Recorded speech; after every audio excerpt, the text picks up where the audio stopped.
อย่าตัวพ่อใหญ่ทลาขอร้องเถิดนาอย่ามาทำลายหัวใจ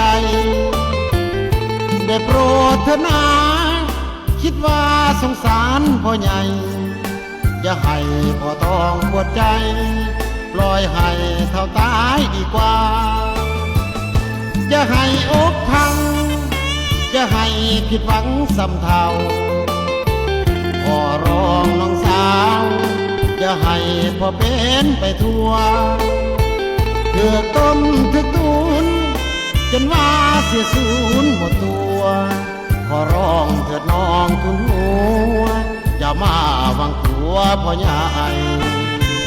ท่านหักก็หักอย่ามาหักอกผู้เฒ่าเมื่อวานเมื่อเว้าเปิดทางเพื่อหวังทำลาย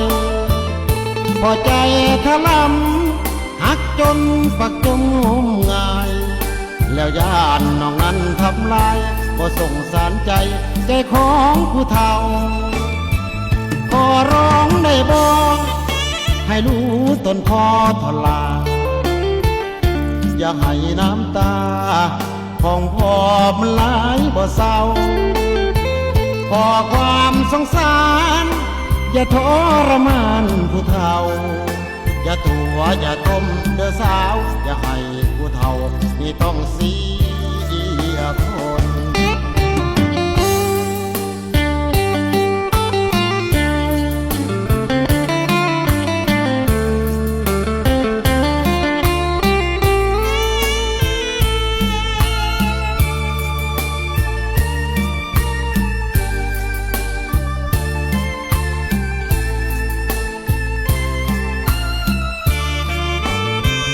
ท่านหักก็หัก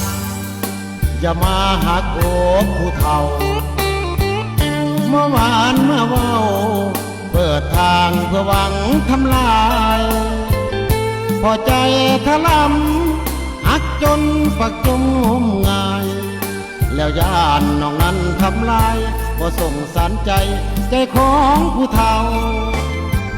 ขอร้องได้บอกให้รู้ต้นคอทลาอย่าให้น้ำตาของพ่อมันไหลบ่เศร้าขอความสงสารอย่าทรมานผู้เฒ่าอย่าตัวอย่าต้มเด้อสาวอย่าให้ผู้เฒ่านี่ต้องเสียคนอย่าตัวอย่าต้มเด้อสาวอย่าให้ผู้เฒ่านี่ต้องเสียคน